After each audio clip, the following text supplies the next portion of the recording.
à tous ceux qui sont connectés. En attendant que les autres nous rejoignent, on va démarrer. Merci de vous joindre à nous pour ce webinaire. Donc, à l'origine, c'est Vincent Perrin qui, par un mail et un échange téléphonique après, m'apprend des choses qu'on va tous découvrir ce soir sur l'amiante environnementale, l'amiante naturelle et finalement la problématique qui apparaît et les solutions mises en œuvre pour gérer cette problématique qui vont sans doute intéresser tous les acteurs de la construction dans les mois à venir. Et il nous est paru intéressant que Club Mines Aménagement et Construction s'empare du sujet et laisse la parole à des spécialistes, dont évidemment donc Vincent et son associé Brice au sein du bureau GDA, mais également à travers l'OPP-BTP, puisque c'est quand même une problématique qui va concerner tous les employés du secteur de la construction. Et RL Yoka va nous donner la version de l'OPP-BTP. Donc vous avez ici l'ordre du jour, hein, avec la présentation. Chaque intervenant se présentera, je pense. Je vais laisser la parole aux trois interlocuteurs. Et puis ensuite, vous voyez le déroulé. Donc, Brice nous parlera de l'amiante environnementale, RL du risque amiante dans le BTP. On reviendra ensuite à l'état de l'art sur son repérage géologique, et ensuite, qu'est-ce qu'on en fait dans les chantiers de terrassement par Vincent. Ce que je vous propose, comme on ne va pas être forcément très nombreux, c'est à la fin de chaque partie d'avoir une salve de questions, hein, si besoin. Et puis, entre-temps, pendant les présentations de chaque interlocuteur, n'oubliez pas de couper vos micros pour éviter les interférences. Voilà. Je propose un tour de table rapide. Honneur aux dames. Je propose à RL de se présenter en premier. Et puis après, on enchaînera avec Brice et Vincent. Oui, merci Monsieur Flao. Tout d'abord, comme vous l'avez dit, donc je représente l'OPP-BTP aujourd'hui. Nous sommes plus de 300 personnes donc, au service des entreprises. Moi, je travaille à la direction technique qui est basée à Boulogne-Billancourt et j'ai rejoint l'OPP-BTP en janvier 2019, après notamment des études en géologie, pour travailler sur un projet qui s'intitule Carto PMAI. Alors, ça rejoint le sujet qu'on a aujourd'hui, hein, puisque les PMAI, ce sont des particules minérales allongées d'intérêt. Et donc, c'est un projet qui porte sur l'amiante naturelle et sur les fibres ou les particules minérales qui y ressemblent, mais qui n'en sont pas. Donc, Brice va nous présenter tout ça. Et donc, j'ai le plaisir aujourd'hui de participer à ce webinaire pour vous présenter la problématique amiante au sein du secteur BTP et notamment la partie plus générale sur l'aspect réglementaire et sanitaire lié à l'amiante. Voilà, je vous laisse la main. Merci. Brice, Vincent, vous voulez s'enchaîner ? Oui, bonsoir à tous. Donc, Brice Sevin, je suis géologue. Je suis donc directeur technique et cofondateur avec Vincent de Bureau GDA, donc, qui est dédié justement à l'amiante environnementale. Alors, mon parcours, j'ai un doctorat en géologie. J'ai d'abord travaillé pour le BRGM comme géologue cartographe, entre autres en Bretagne. Et puis après, je suis parti en volontariat civil en Nouvelle-Calédonie, où après j'étais donc embauché par le service géologique de Nouvelle-Calédonie, qui est l'équivalent en fait du BRGM, mais en Nouvelle-Calédonie. Donc j'y suis resté 12 ans et j'ai entre autres beaucoup travaillé sur la problématique de l'amiante environnementale au sein d'un groupe de travail qui était dédié en fait au gouvernement de la Nouvelle-Calédonie à ce sujet. Voilà. Bonjour à tous, donc moi je suis Vincent Perrin, je suis ancien de l'école des mines de Paris 2005. J'étais dans l'option sol et sous-sol, et ce qui m'a conduit à travailler dans les mines de nickel de Nouvelle-Calédonie pendant quelques années et d'y rencontrer Brice entre autres. Et depuis, je suis rentré en métropole et j'ai fait plusieurs autres métiers dans le conseil en organisation industrielle notamment. Et depuis un an, avec Brice, donc on se consacre à Bureau GDA. Donc l'idée étant de proposer l'ensemble des services nécessaires aux entreprises pour ce qui est de l'amiante environnementale, donc géologique, qui peut venir impacter les chantiers. Et on va vous expliquer tout ça justement aujourd'hui. Ok, merci beaucoup. Brice, je pense que la parole est à toi. Oui, merci.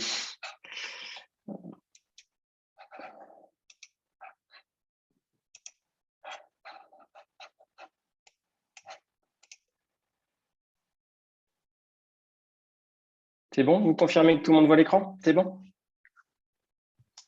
Pas encore de mon côté, ça mouline.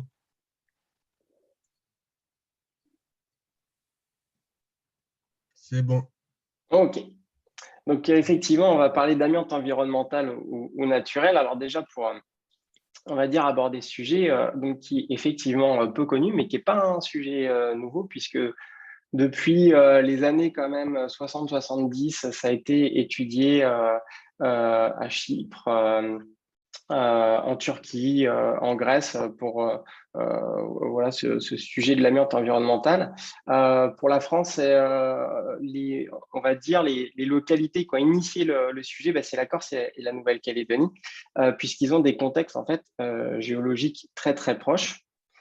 Et il y avait un constat à la base, c'est qu'effectivement, et ça, RL en parlera par la suite, pour les maladies en fait liées à l'amiante et qui peuvent être, on va dire, associées uniquement à l'amiante, par exemple comme mésothélium et les plaques pleurales, il y avait une incidence plus élevée que la normale, que ce soit en Corse et en Nouvelle-Calédonie. Et quand les épidémiologistes ont cherché en fait une explication, voilà, on n'arrivait pas à trouver en fait une explication, on va dire, par l'amiante dans le bâtiment, donc qui est connu classiquement. On a commencé à se tourner effectivement vers l'amiante en fait environnementale. Donc environnemental veut dire naturel, c'est ce qui est dans les roches et les sols en place. Pour la Corse, très vite, on s'est tourné vers la mine de Canaries, en fait, qui était exploitée effectivement pour le chrysotile. Il y avait des travailleurs en fait de cette mine de Canaries qui présentaient des pathologies liées à l'amiante. Et puis il y avait aussi les femmes en fait parfois de ces travailleurs. Et puis plus largement aussi les populations aux alentours de Bastia présentaient ce type de pathologie et pas uniquement liées justement au chrysotile de la mine de Canaries, mais aussi d'autres types de fibres d'amiante dont on parlera plus tard, donc qui était la trémolite. Pour la Nouvelle-Calédonie, il y a deux sujets. Le premier, c'est en fait la construction des cases mélanésiennes, les cases traditionnelles, sur lesquelles on recouvrait en fait avec une terre blanche, une sorte de chaux. Et on a découvert par la suite, localement ça s'appelle le pot, que ce pot était trémolitique, était en fait constitué quasiment uniquement d'amiante. Mais ça ne suffisait pas à expliquer toutes les pathologies aussi associées à l'amiante. On s'est rendu compte par la suite que puisqu'il y avait beaucoup de pistes en fait, qui n'étaient pas encore recouvertes de bitume en Nouvelle-Calédonie, étaient recouvertes en fait de roches et plus précisément de la serpentinite qui contient de l'amiante. Parce que effectivement, c'était un bon matériau, peu argileux, qui se tenait bien. Donc effectivement, en Nouvelle-Calédonie, on en a mis sur beaucoup de routes. Et pour toutes les plateformes d'aménagement, on va dire en fait les habitants qui vivent à proximité de ces pistes, quand il y a du roulage, effectivement, ils peuvent être exposés à de l'amiante environnementale. Il a fallu donc comprendre, étudier ce sujet-là pour effectivement en fait avoir une démarche de prévention. C'est ce qui a donné en fait un terme que le Bergem utilise, c'est la fibrogénèse, c'est la compréhension de comment se forment naturellement ces fibres de façon géologique. Donc l'acteur principal, alors que ce soit pour la Nouvelle-Calédonie ou la Corse, donc ça a été le Bergem, c'est même beaucoup exactement les mêmes personnes. Et comme je vous le disais, il y a des gros points communs en termes de contexte géologique. Donc ça a permis d'avoir une assez bonne compréhension et un assez bon recul finalement de cette fibrogénèse. Il a été aussi très vite compris que les cartes géologiques en fait, produites par le Bergem, que tout le monde connaît, ou un 50 000, peut-être pas en fait, d'un détail suffisant pour pouvoir localiser en fait, cet amiante environnemental, puisque les objets géologiques auxquels est associé cet amiante environnemental sont à l'échelle bien inférieure à 50 000. Les outils utilisés par ces géologues, ça a été la cartographie, comme je vous le disais, géologique, mais à une échelle inférieure. Puis, tous les outils de minéralogie, en fait, la macroscopie et la microscopie. Et puis aussi une très, très forte composante d'analyse structurelle, puisque l'amiante est très, très lié en fait, justement aux déformations pour, on va dire, cristalliser à la besoin d'espace. Alors, voici quelques exemples. Alors, c'est vrai que l'amiante, c'est dangereux, mais pour un géologue, c'est aussi très, très beau parce que les cristallisations sont assez spectaculaires. Comme vous le voyez, en fait, je vous le disais, c'est associé à de la déformation cassante. Alors, on va avoir des fibres qui, des fois, vont être perpendiculaires en fait, aux épontes, à la roche. Il y en a d'autres qui vont donner des formes flexueuses, des sortes de cheveux. Et puis, ce qu'on peut voir en bas à droite, c'est ce qu'on appelle en fait des terres blanches. Et ça, je vais en reparler, c'est quand s'ajoute en plus à cette fibrogénèse l'altération supergène, l'altération météorique. Donc, pour bien comprendre ce sujet, il faut forcément opposer un petit peu l'amiante environnementale à l'amiante industrielle et comprendre en fait la différence, en tout cas du point de vue géologique. Premier point important, c'est que l'amiante, c'est un terme commercial et non géologique. Le géologue parle très, très peu en fait, d'amiante. Il va plutôt parler de morphologie asbestiforme ou d'habitus fibreux. C'est-à-dire que le géologue, lui, va pas décrire de l'amiante réglementaire, il va décrire effectivement un contexte qui se prête à avoir ces morphologies asbestiformes. Il y a quand même un point, on va dire, commun important entre le réglementaire et on va dire la partie géologique, c'est que ça s'appuie quand même sur les deux familles minéralogiques. C'est-à-dire qu'elle est reconnue comme réglementairement amiante, les serpentines avec le chrysotile, et elle en parlera plus tard, où effectivement 95% de la production mondiale par le passé, et puis donc il y a aussi les amphiboles. Alors, cette fibrogénèse, on va dire, comment se mettent en place ces fibres dans la nature, a été, comme je vous le disais, très, très bien étudié par le BRGM. Et si maintenant on essaye de transposer, on va dire, à l'ensemble du territoire français, ce qu'il faut comprendre, c'est que finalement, c'est dans les grandes lignes, c'est associé aux anciennes chaînes de montagne ou les chaînes de montagne actuelles, à quelques détails près. Mais voilà, ça permet, on va dire, de comprendre que ça se fait dans des domaines orogéniques. Si on devait décrire, sans trop rentrer dans les détails, mais si on devait décrire la recette parfaite pour créer en fait justement des fibres, il faudra avoir effectivement un métamorphisme hydrothermal, c'est de la chaleur, des fluides qui viennent des profondeurs et qui vont métamorphiser, modifier la roche existante. Comme je vous le disais, une déformation, puisqu'il va falloir créer de l'espace pour que ces fibres puissent cristalliser. Et puis le dernier point, qui n'est pas obligatoire, mais on va dire que si les 3 points sont réunis, là, vous avez toutes les chances de trouver de l'amiante, c'est si on a une roche en fait, ultra basique, c'est-à-dire une roche appauvrie en silice. Et si on colle en fait, effectivement, à l'aspect réglementaire, les serpentines et les amphiboles, comme je vous le disais auparavant, et les serpentines, ça réunit ces 3 critères. C'est-à-dire qu'on va avoir une roche ultra basique, donc c'est à la base une péridotite, c'est une partie du manteau supérieur qu'on retrouve souvent en domaine orogénique, qui va être métamorphisée par des fluides et qui va donner de la serpentinite et qui va être fortement déformée. Et l'autre point, donc, c'est les amphiboles qui, eux, vont être aussi métamorphisés.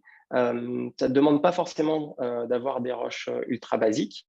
Et quelque chose aussi qu'on a observé à travers les études avec le BRGM, c'est que justement ces fibres, on va dire les amphiboles, aiment se mettre aussi au contact entre différentes unités géologiques. Par exemple, si vous avez, je sais pas, je vais dire des basaltes, un granit à côté, au contact des unités, il va y avoir un contexte favorable en fait pour la mise en place de ces fibres.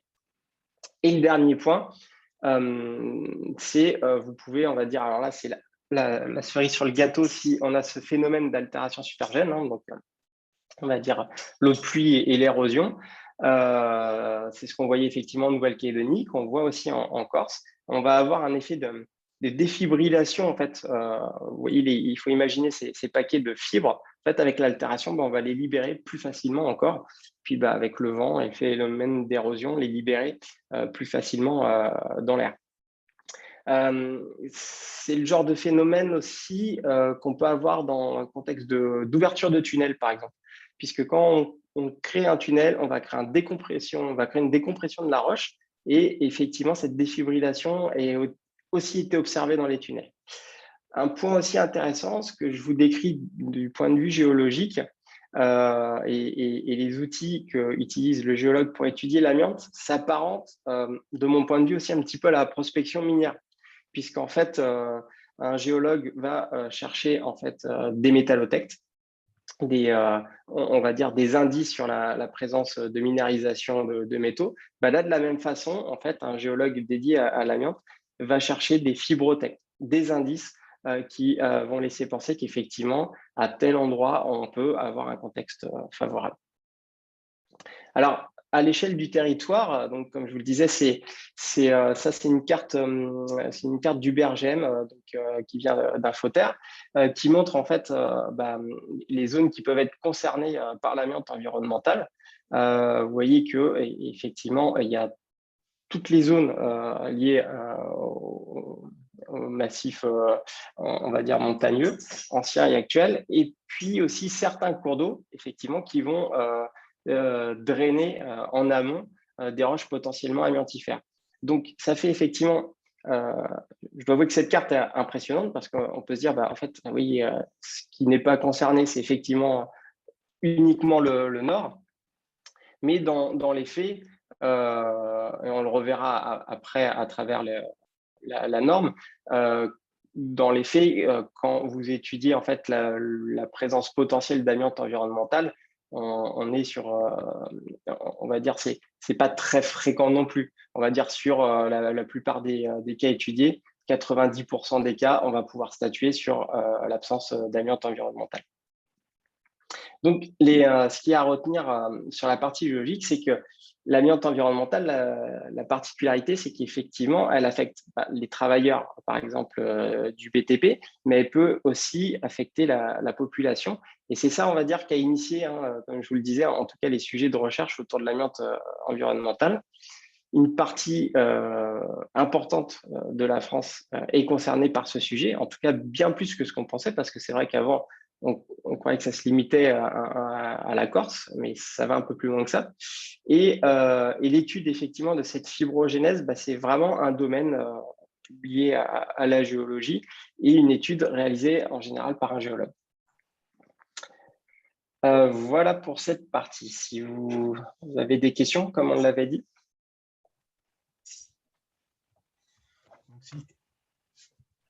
Si je comprends bien, c'est quand même très localisé, même si c'est quand même, voilà, le territoire touché n'est pas négligeable, mais ça couvre quand même pas tout le territoire. Sur le bassin parisien, par exemple, le risque est… C'est ça, ouais. Les formations sédimentaires sont pas concernées, voilà. Mais effectivement, le problème, et ça, le BRGM essaye de bien communiquer dessus, c'est que, comme je vous le disais, contrairement à d'autres problématiques, je ne sais pas si je prends par exemple les argiles gonflantes, la cartographie va se suffire en elle-même, on va dire. Là, le problème avec l'amiante environnementale, c'est que la cartographie ne se suffit pas en elle-même, puisque les objets géologiques sont inférieurs aux cartes existantes. C'est un vrai problème en soi. Ok, compris.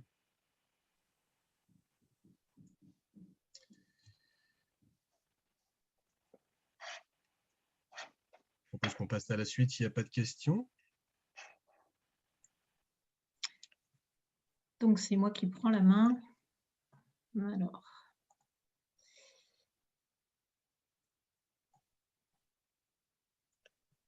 Ça devrait arriver.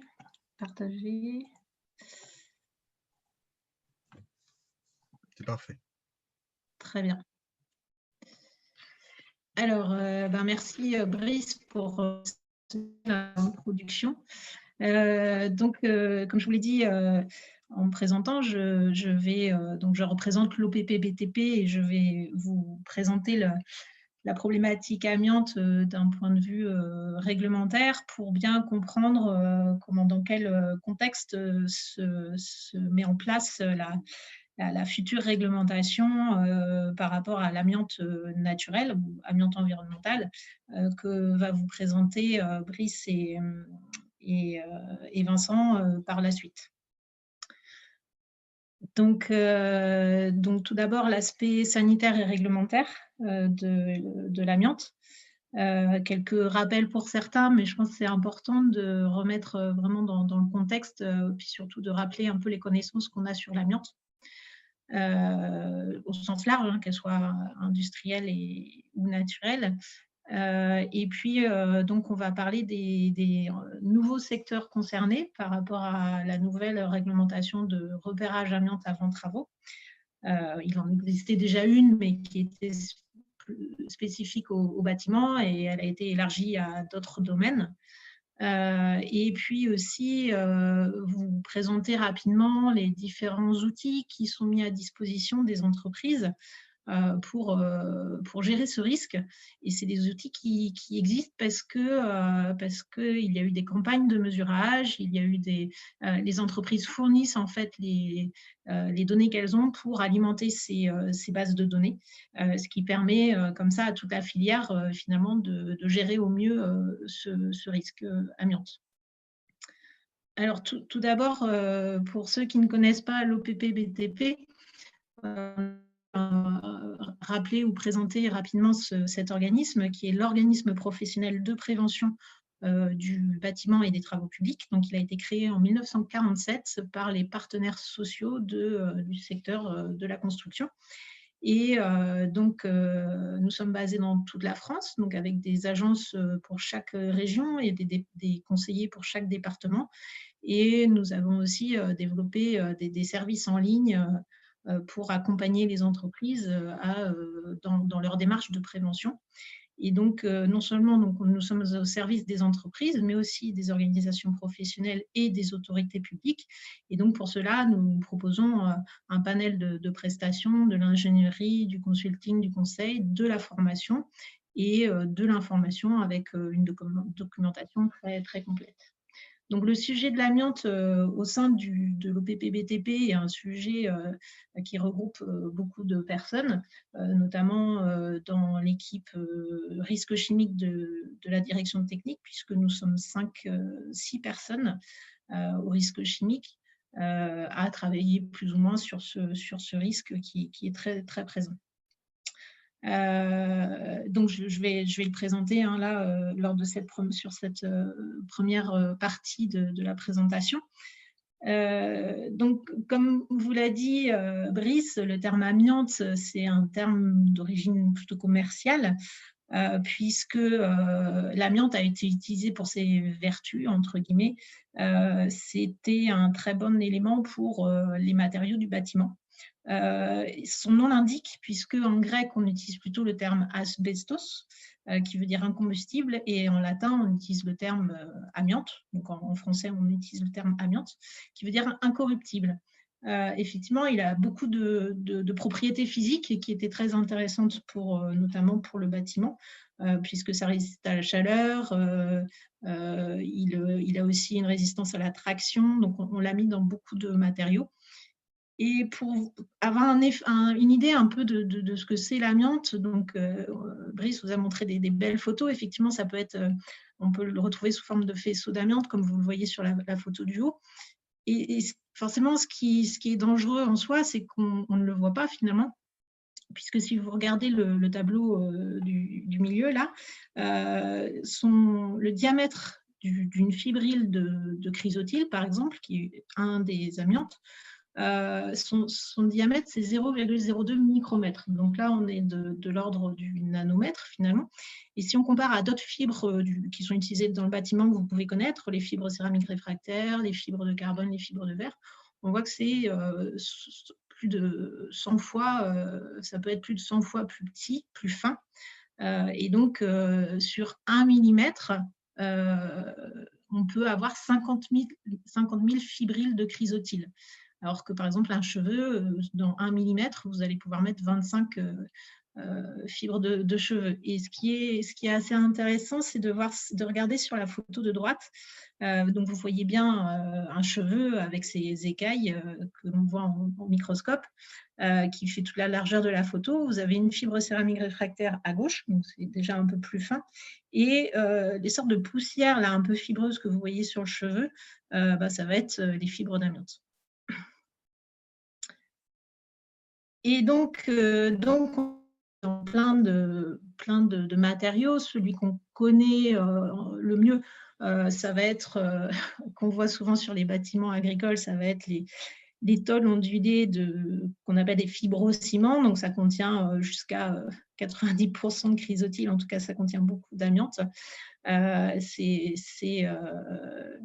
Et donc, ça a été utilisé dans pas mal de situations. Il y a aussi les flocages, qui sont les matériaux de la liste A, puisque ce sont des matériaux qui sont, les fibres sont à l'air libre, en fait, sont libres. Donc, le danger est assez important.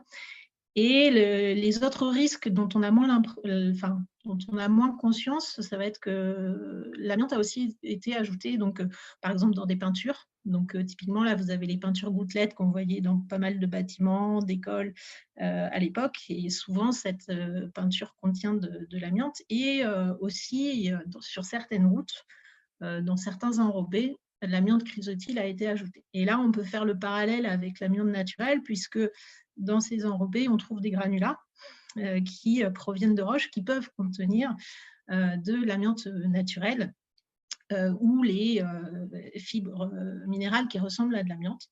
Donc, à partir des années 2014, ça a commencé à inquiéter pas mal d'entreprises qui croyaient qu'il y avait beaucoup d'amiante dans les enrobés, alors que, comme l'a dit Brice, il y a très peu de matériaux finalement en France qui contiennent de l'amiante naturelle.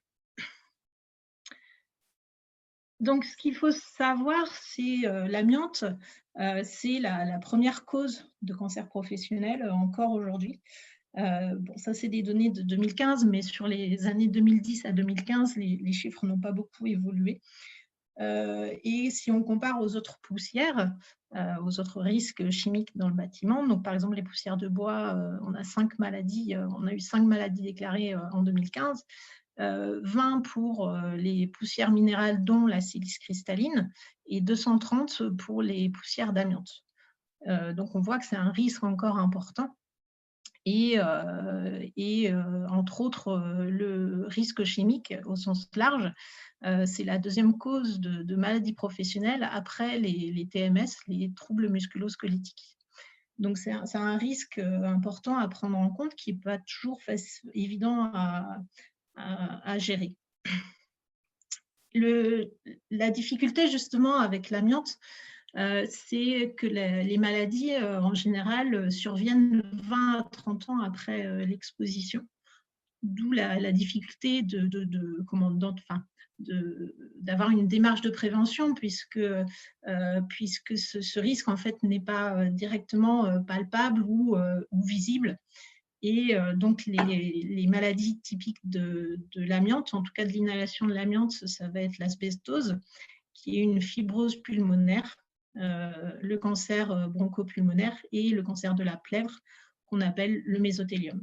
Et une chose importante à savoir, c'est qu'il y a un double effet entre lorsqu'on fume, puisque le risque de développer un cancer bronchopulmonaire lorsqu'on est uniquement exposé à l'amiante est augmenté de 5.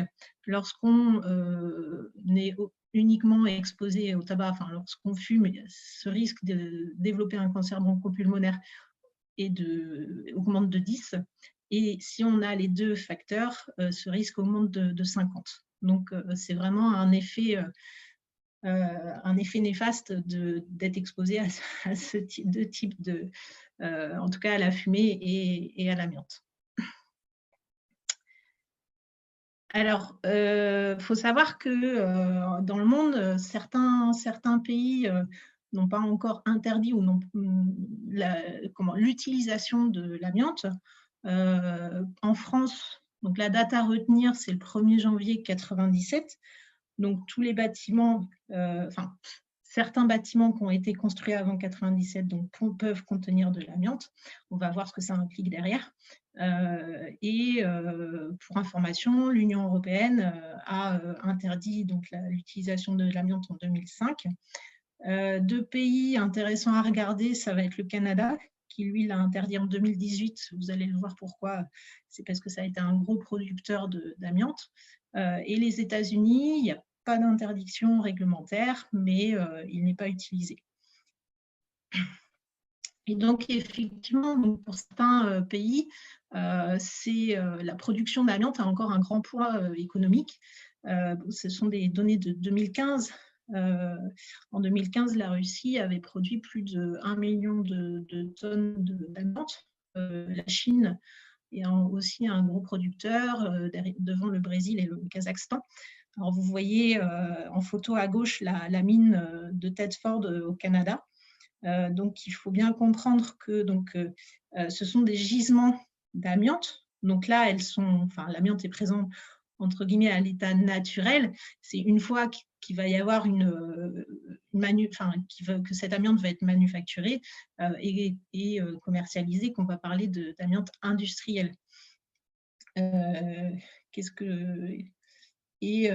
Donc voilà, le risque au niveau de ces zones de production, le risque de développer des cancers est assez élevé. Et vous avez aussi la ville d'Asbest dans l'Oural qui tourne, elle aussi, également autour de la mine d'amiante qui est juste à côté.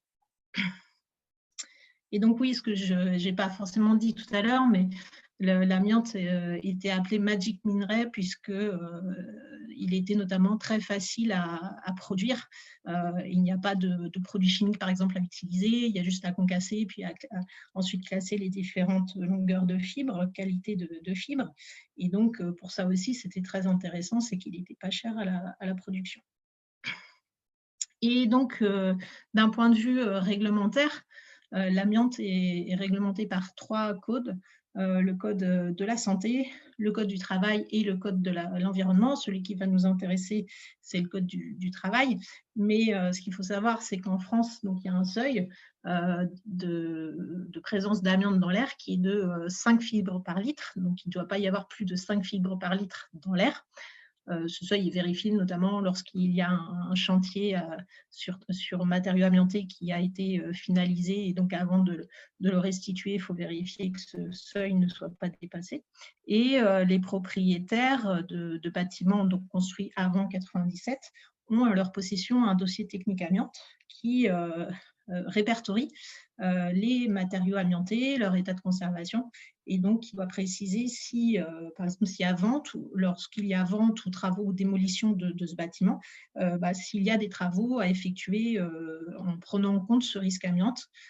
Et donc, on en vient à ces fameuses sous-sections 3, sous-section 4. Donc, le risque amiante en France est très, très réglementé. Donc, en plus de la réglementation liée aux agents chimiques dangereux, l'amiante a une réglementation spécifique à elle-même. Et pour cela, tout travailleur qui va travailler sur un matériau ou un produit contenant de l'amiante, donc on appelle ça les MPCA, il doit respecter des consignes bien particulières qui vont être soit spécifiées dans la sous-section 3. Ça, c'est quand on doit faire des retraits d'amiante. Vous avez un exemple de photo en haut là. C'est lorsque le bâtiment est totalement confiné pour pas qu'il y ait émission extérieure d'amiante et qu'il y a retrait, par exemple, de matériaux amiantés. Et après, il y a aussi la sous-section 4 qui spécifie comment faire des travaux si on doit travailler sur des matériaux amiantés. Donc, l'exemple typique, ça va être le couvreur qui devra changer de Velux. Il ne va pas retirer toute la toiture amiantée, mais il va potentiellement travailler sur cette ardoise qui est amiantée. Et donc, il doit avoir eu une formation sous section 4 et travailler sous section 4 avec les dispositions qui vont bien. Et donc, en plus de ça, il y a aussi la protection de l'environnement, notamment par la gestion des déchets amiantés.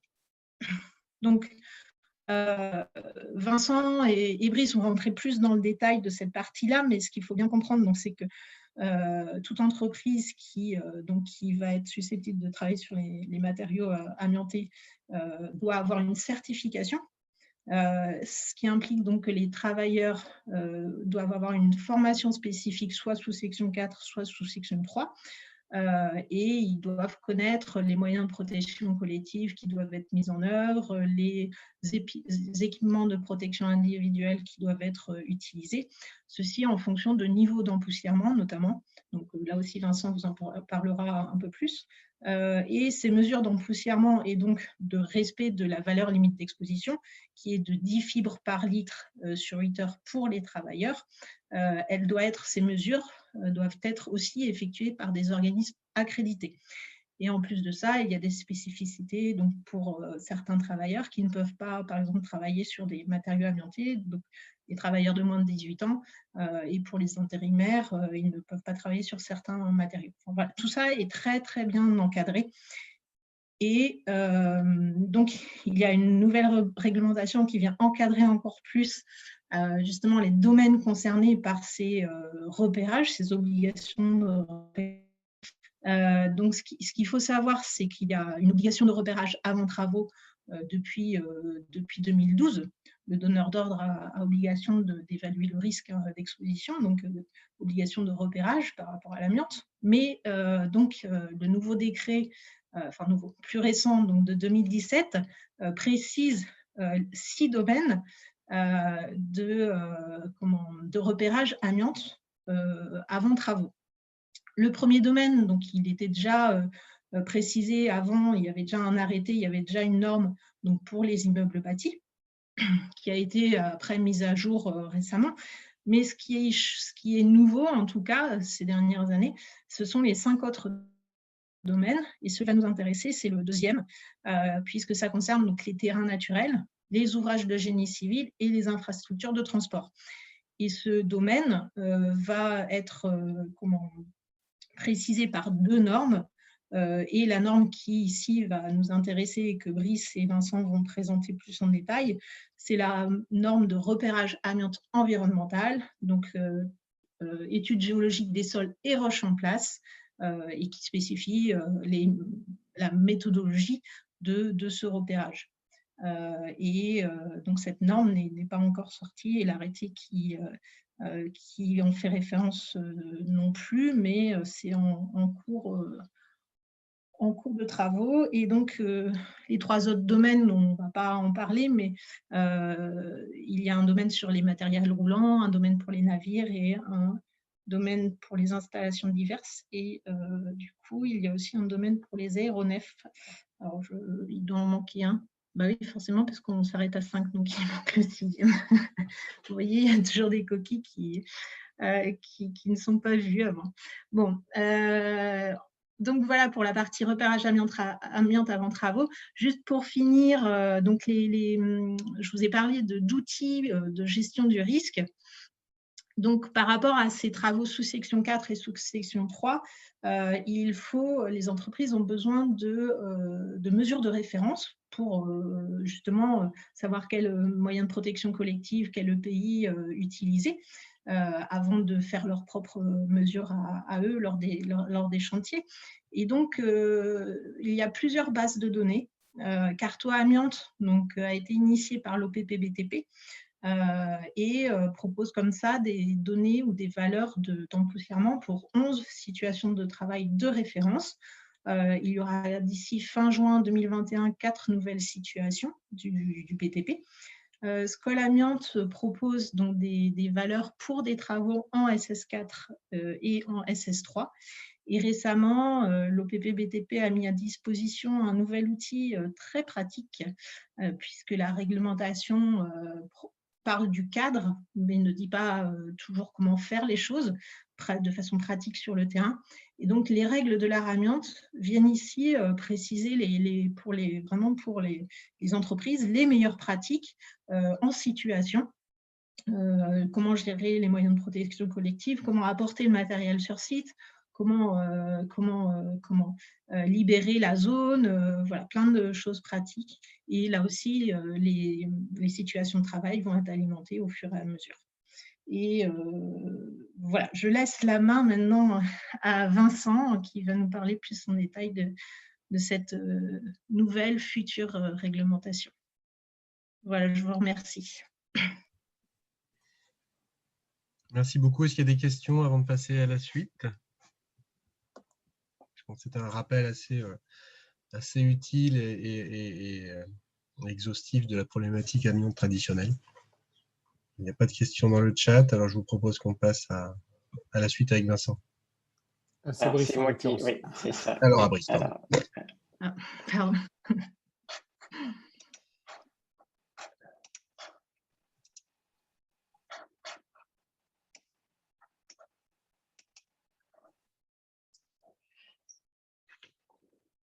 Donc, effectivement, on va aller un peu plus loin concernant la future norme, la PR NF P94-001.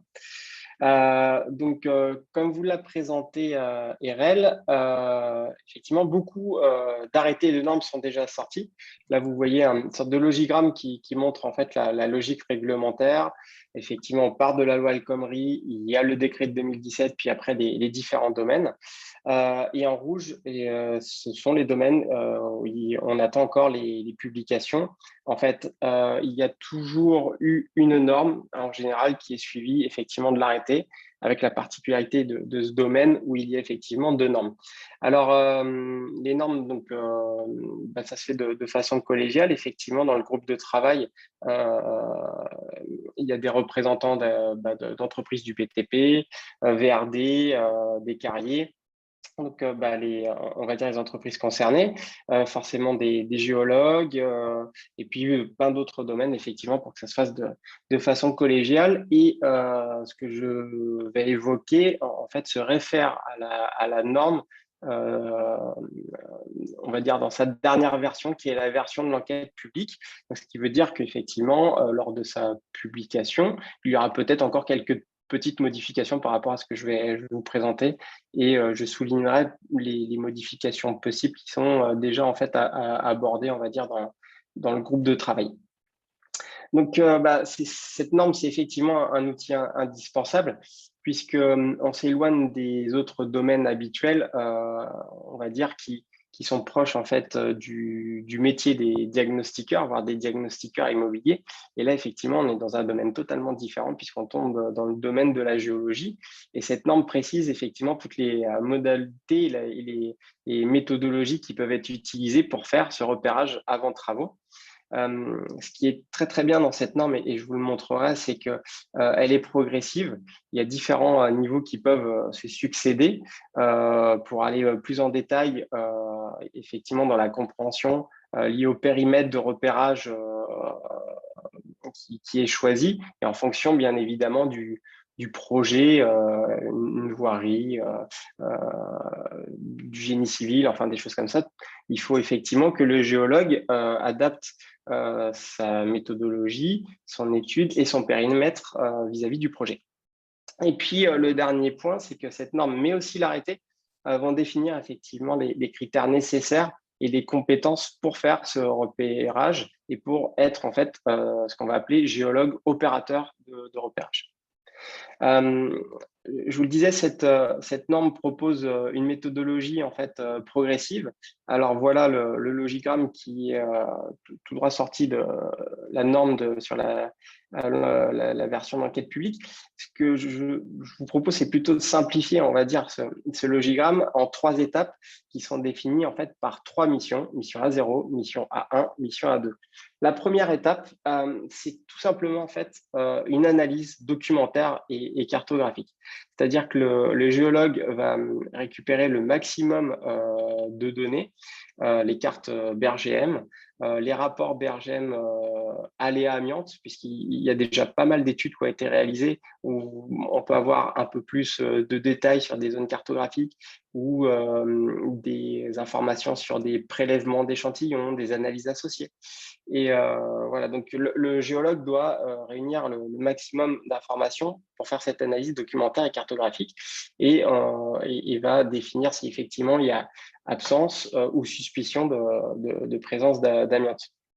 Ce qu'il faut comprendre, c'est que, comme je vous le disais tout à l'heure, il y a énormément de zones qui sont concernées, mais dans les faits, même si c'est dur de s'avancer sur des chiffres, je pense qu'il y aura dans 90% des cas DA0, on sera sur l'absence en fait de présence de roches potentiellement amiantifères.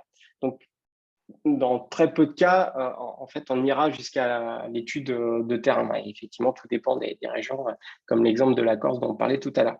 Donc, la deuxième étape, effectivement, s'il y a un doute, c'est d'aller sur le terrain. Donc, le géologue fait sa cartographie, fait son analyse structurale, étudie les échantillons macroscopiquement, et puis peut faire des prélèvements si besoin de surface, ou avoir recours en fait à des sondages ou de la géophysique pour, on va dire, mieux définir et mieux comprendre le périmètre. Encore une fois, on peut aller à une étape plus importante, la mission à deux, où l'idée est de resserrer la connaissance là où il y a des doutes, là où on pense qu'il y a présence, on va augmenter en fait les observations, le quadrillage. On va peut-être augmenter les prélèvements et les carottages.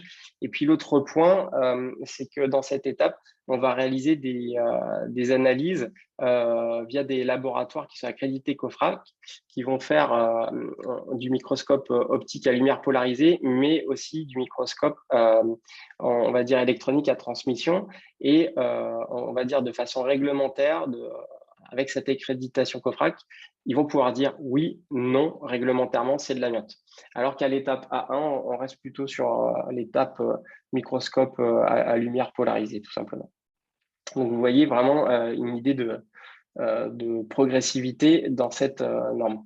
Alors, la portée potentielle de l'arrêté, effectivement, ce qui va intéresser, on va dire, l'industrie, c'est que effectivement, il faudra faire un repérage amiante à vos travaux pour toute opération qui va porter sur des sols avec une action anthropique. Donc, ça va être typiquement les terrassements, tout ce qui est VRD, ouverture, extension géographique de carrière. Donc, effectivement, ça va toucher beaucoup de domaines. Le calendrier, la norme va sortir courant de l'année 2021. La Direction générale du travail a l'arrêté sous le coude, mais préfère effectivement attendre que la norme soit sortie, puisque c'est la logique qui a été respectée à chaque fois pour les autres domaines. L'obligation, c'est effectivement que le donneur d'ordre et le maître d'œuvre doivent fournir ce RAT, par exemple, à des artisans ou des entreprises qui vont intervenir sur des projets. Le groupe de travail prépare aussi un guide destiné aux donneurs d'ordre pour mieux aborder, mieux comprendre en fait on va dire le contexte pour réaliser par exemple des appels d'offres ou la réalisation de marché. Et puis le dernier point, comme je vous le disais, c'est la particularité de ce domaine. Effectivement, là, on n'est pas dans le cadre de diagnostic immobilier, on n'est pas aussi, des géotechniciens ne pourront pas réaliser ce type de repérage. C'est vraiment le domaine de la géologie. Il y a encore justement un des doutes qui persiste, c'est de savoir si un niveau technicien pourra réaliser ce repérage ou effectivement le niveau ingénieur. Et ce qui sera demandé, en tout cas, c'est d'avoir des connaissances dans les domaines associés à la fibrogénèse que j'évoquais avec vous tout à l'heure. Donc l'hydrothermalisme, la minéralogie et l'analyse structurale. Et puis, bien évidemment, il faudra être formé à la sous-section 4. Et va venir par la suite une formation géologue-opérateur. C'est pour ça que l'applicabilité de l'arrêté sera sûrement, il est évoqué début 2023 pour laisser le temps aux organismes de formation de mettre cette formation géologue-opérateur en place. Quoi qu'il en soit, il a été annoncé par la DGT que dès la publication de cette norme devient l'état de l'art. Il faut appliquer déjà cette norme, et d'autant plus, on va dire, pour les entreprises qui ont des projets qui risquent de s'étaler sur plusieurs années et qui vont être touchés par l'applicabilité de l'arrêté. Et si ce repérage est réalisé selon la norme et donc l'état de l'art, il sera valable même après l'applicabilité de cet arrêté. Donc, l'idée, c'est de s'y mettre voilà, dès que ça sort. La portée potentielle en termes géographiques, une carte dérivée finalement de la carte du BRGM, mais cette fois par département, est associée dans la norme ou sera peut-être publiée dans l'arrêté. Ça, c'est encore les doutes qui persistent. Comme vous le voyez, ça sera donc tous les départements en blanc et en bleu qui sont concernés. En bleu, là, c'est uniquement concernés par les cours d'eau, donc qui ne sont pas un sujet facile à gérer. Et les territoires exclus, c'est des territoires en vert. Et bien évidemment, la Corse fortement concernée par ce sujet. Donc, en conclusion, vous l'avez compris, ces repérages amiante avant travaux, là, on est dans le domaine du code du travail. Donc, c'est un document qui doit être fourni par le donneur d'ordre ou maître d'œuvre. Donc, ça va effectivement bientôt sortir, la norme et l'arrêté, courant de l'année. C'est une réglementation, on le sait, qui peut faire peur, ça semble très lourd, mais j'insiste vraiment sur cette méthodologie progressive et qui, contrairement par exemple à des repérages comme le citait Erel, par exemple navire, bâti, qui demande tout de suite au diagnostiqueur de se déplacer, il y a quand même cette première étape, cette mission à zéro, qui va permettre de discriminer dans beaucoup de cas et de conclure à l'absence d'amiante environnementale. Donc, peut-être lourd, mais finalement, je trouve que c'est très bien fait et très progressif. Et puis, la particularité de ce domaine, c'est vrai que j'insiste parce que la question va se poser à la sortie de la norme et de l'arrêté, c'est qui peut faire ces repérages avant travaux pour l'amiante environnementale. Donc, c'est clair que ce sera des géologues opérateurs. Donc, voilà, j'ai fini pour cette partie. Si vous avez des questions. Merci, c'était assez clair, très clair. On espère que tous nos confrères ne prendront pas trop peur face à ça.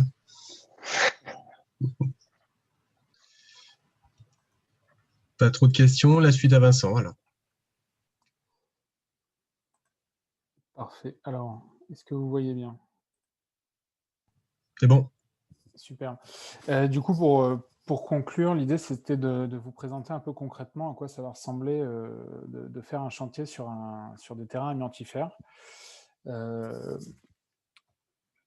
Alors, bon, je vais vous passer la présentation de bureau des GDA, pardon, parce qu'on en a déjà parlé tout à l'heure. Je rentre dans le vif du sujet immédiatement. Donc, comme le disait RL, il y a des documents pour aider les entreprises qui existent. Alors, il y a beaucoup de choses disponibles sur le bâti. Sur les travaux en terrain amiantifère, c'est un petit peu plus rare. Il y a 2 guides quand même qui ressortent. Il y a celui de l'OPP-BTP, qui est très focalisé sur l'aspect réglementaire, donc qui donne beaucoup d'informations sur les obligations des différents intervenants.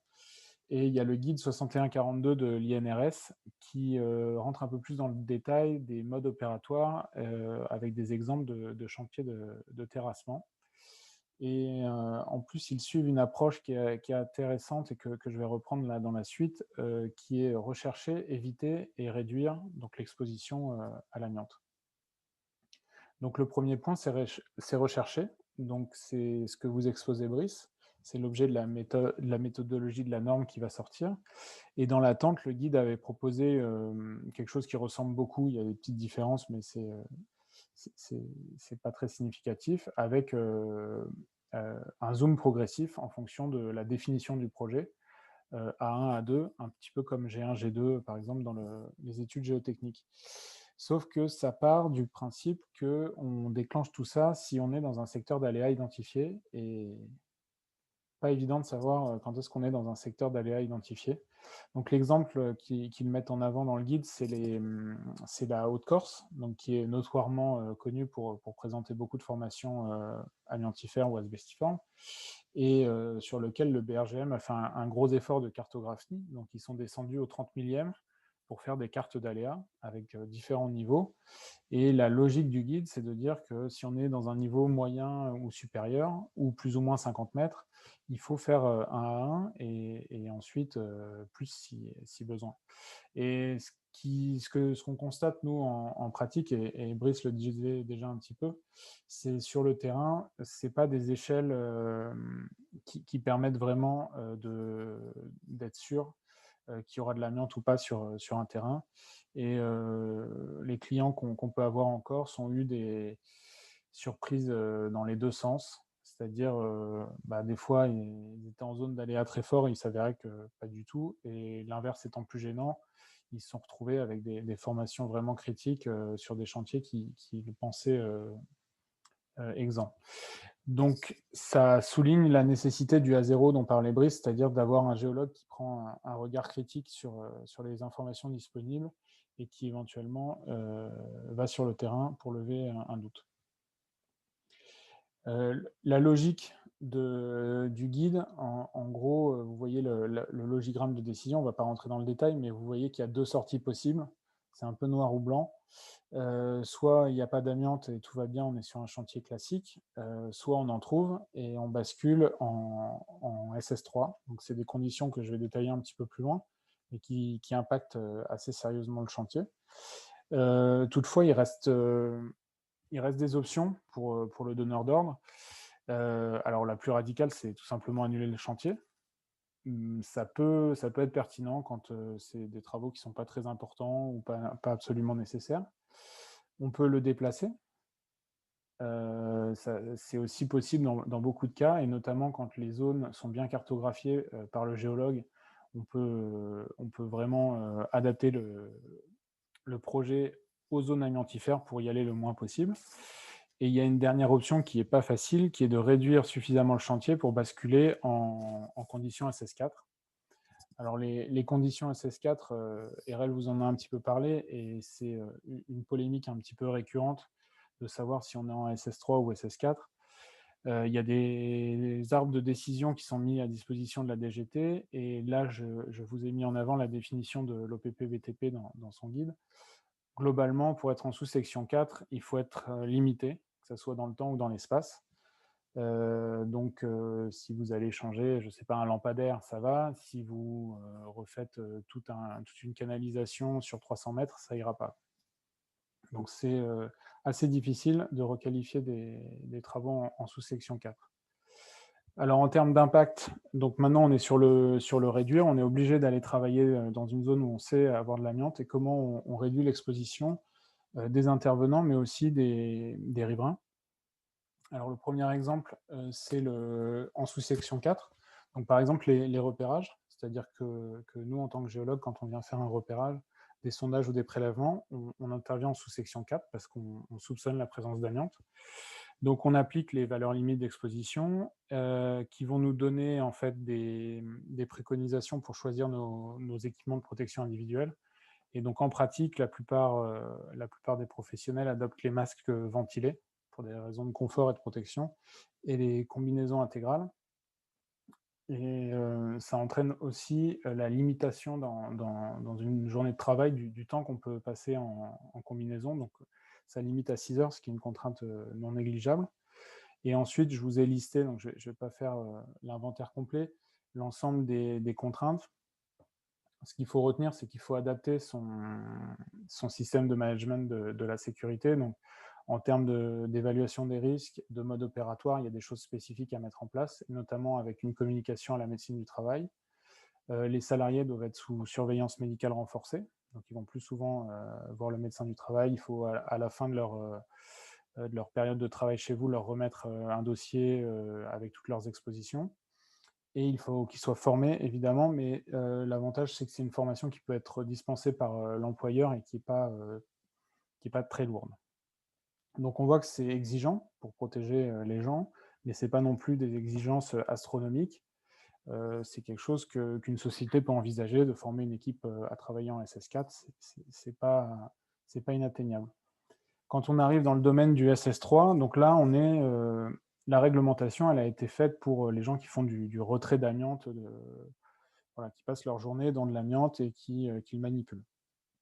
Donc, quand on est sur des terrains amiantifères, c'est la même chose. Donc, c'est des exigences qui sont encore plus importantes. Donc, on reprend ce qu'il y a en SS4, mais en plus, il faut que l'entreprise elle-même soit certifiée. Les formations doivent être faites par des organismes certifiés.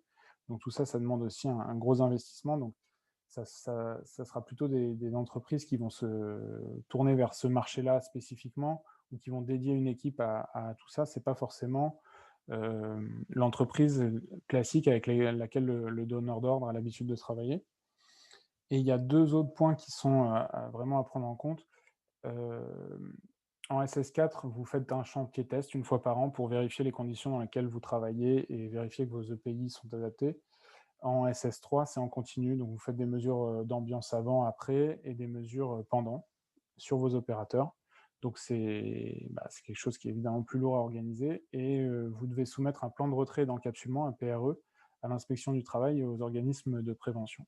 Donc ça a un impact puisqu'il faut trouver une entreprise qui maîtrise tout ça et ça prend du temps et donc ça rallonge les délais. Et un point aussi qu'avait mis en avant RL, c'est-à-dire que sur ces opérations-là, on ne peut pas mettre d'intérimaire ou de CDD. Donc c'est une contrainte supplémentaire. Alors pour illustrer un peu tout ça, je vous ai mis quelques images qui sont en grande partie extraites de ce guide.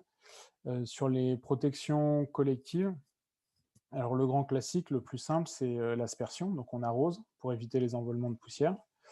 On peut suivre la météo et arrêter le chantier quand le vent dépasse une certaine vitesse parce qu'on sait qu'on ne maîtrisera plus les empoussièrements. On peut couvrir certains affleurements, comme c'est le cas sur la photo en bas à droite, voire même confiner des zones de chantier intégralement. Et il y a des équipements de décontamination qui sont indispensables, donc il faut laver les engins avant qu'ils quittent la zone pour ne pas disséminer de l'amiante partout. Et pareil pour les opérateurs. Donc il y a des sas de décontamination, des unités mobiles, donc c'est des petites caravanes avec un flux d'air étudié et des douches et des vestiaires qui permettent aux opérateurs de se décontaminer. Les opérateurs eux-mêmes, ils sont classiquement dans ce genre de tenue, donc masque ventilé, combinaison intégrale, gants et bottes étanches, le tout scotché. Et donc ça, avec la contrainte de ne pas pouvoir rester plus de 2h30 comme ça, et pas plus de 6 heures dans la journée.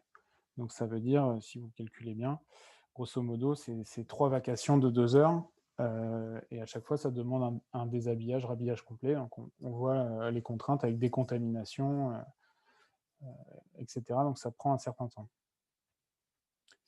Au niveau du suivi, donc comme je vous le disais, c'est la photo en bas à gauche des mesures d'ambiance ou environnementales.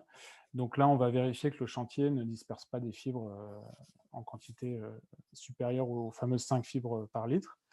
Les mesures sur opérateur, en bas à droite, donc là, sur l'épaule de l'opérateur, il y a un petit aspirateur qui va aspirer pendant quelques heures ou je crois que c'est plutôt de l'ordre de 15 minutes, et on va pouvoir vérifier que l'exposition du salarié est bien comprise dans les hypothèses qu'on avait définies, parce que ça est dimensionnant pour les équipements de protection. Et en plus, on met en place des suivis géologiques au cours du chantier pour vérifier qu'on est bien face à ce qu'on s'attendait et éventuellement adapter les modes opératoires aussi en cours de route. Et la dernière illustration que je voulais vous présenter, et c'est un des sujets les plus cruciaux sur ce genre de chantier, c'est la gestion des déblais, puisque tout ce qu'on va retirer de cette zone amiantifère, c'est considéré comme un déchet d'amiante, comme les déchets d'amiante du bâtiment. Donc la solution qui est préconisée, qui est privilégiée, c'est la réutilisation en remblai sur le site. Si ce n'est pas possible, c'est de les laisser sur le site en encapsulage, c'est-à-dire protégés par des matériaux qui ne présentent pas de risque. Donc c'est le schéma en bas à gauche. Et si on est vraiment coincé, eh bien c'est une gestion comme des déchets du bâtiment qui partent en décharge spécialisée. Et ensuite, il y a le problème des surfaces laissées libres. Donc, dans le cas de chantier routier, par exemple, à département, il faut aussi les encapsuler pour éviter les phénomènes d'érosion et de défibrillation et d'exposition des riverains. Donc, il y a des solutions classiques comme le béton projeté ou la revégétalisation. Alors, tout ça, évidemment, ça a des impacts notables sur les coûts. Donc là, les ordres de grandeur que je vous présente, qui nous ont été fournis par un client qui a de l'expérience, surtout sur des chantiers routiers, dans des zones avec beaucoup de risques amiantes. Alors, un premier point qui ne nous serait pas forcément venu à l'esprit, mais c'est la gestion de la circulation sur un chantier routier. Vous ne pouvez pas organiser des feux alternants et laisser passer les gens. C'est des zones qui doivent être totalement interdites aux gens qui ne sont pas équipés, et ça peut poser des vrais soucis de circulation dans certains endroits. Évidemment, sur les coûts, alors les ordres de grandeur, c'est pas x5, hein. C'est vraiment c'est une plus-value de l'ordre de 30 à 75%.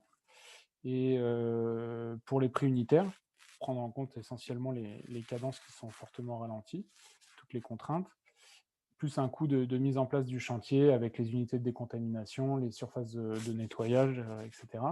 Donc globalement, on peut partir sur un peu plus de 30% plus cher pour un chantier qui est en SS3 par rapport à un chantier classique. Donc c'est nettement plus cher, mais ce n'est pas non plus une multiplication par 2 ou par 5. Et en SS4, par exemple, sur des chantiers de sondage qui doivent être conduits en SS4 parce qu'on recherche de l'amiante, par exemple, dans le cas d'un repérage à 1 ou à 2, on est sur un peu moins de 30% de plus-value. Et le sujet qui, par contre, est vraiment préoccupant pour eux, pour les donneurs d'ordre, c'est la maîtrise des délais. Parce qu'à partir du moment où on bascule en terrain amiantifère, les contraintes sont plus importantes à ce niveau-là. Il faut faire ce fameux plan de retrait. Il faut trouver une entreprise qualifiée pour intervenir. Il faut éventuellement approfondir les repérages pour bien cerner les zones amiantifères. Donc, c'est quelque chose qui, classiquement, va prendre plusieurs mois de plus qu'un chantier normal. Et sans parler, alors là, c'est un peu un clin d'œil, mais sans parler des éventuelles controverses qui peuvent arriver.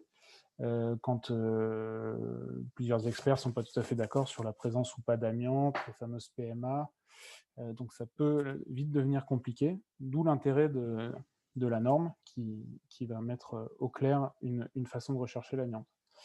Et donc la conclusion de ce client, et je pense de tous les clients qu'on a qui sont confrontés à l'amiante, c'est de le rechercher le plus vite possible pour pouvoir maîtriser au mieux tous ces coûts et ces délais. Donc d'ailleurs, je voulais terminer sur cette citation d'un autre client qui dit qu'aujourd'hui, les repérages amiante sont quasiment la première étude qu'ils font faire sur leur projet avant de faire des dessins, des projets remblés, des blés. Ils font le repérage d'amiante environnementale, puisque derrière, c'est complètement dimensionnant pour le projet. Et ça peut même, ça arrive, faire annuler carrément certains projets. Dans l'ensemble, c'est plutôt une partie du chantier qui devrait être faite en SS3, et donc il vaut mieux le savoir le plus tôt possible pour trouver l'entreprise et pour rédiger les fameux PRE et s'organiser pour pouvoir faire le chantier dans des temps et des coûts corrects. Donc, voilà pour ces exemples. Donc maintenant, si vous voulez nous poser des questions ou réagir, je vous remercie de votre attention. Merci à vous trois, pour cette présentation très complète et très claire. Je crois que le maître d'ouvrage de la citation est un maître d'ouvrage éclairé. Ils ne sont pas tous comme ça. Mais effectivement, je sens qu'il va y avoir une grande partie d'évangélisation nécessaire. Est-ce que quelqu'un a des questions ?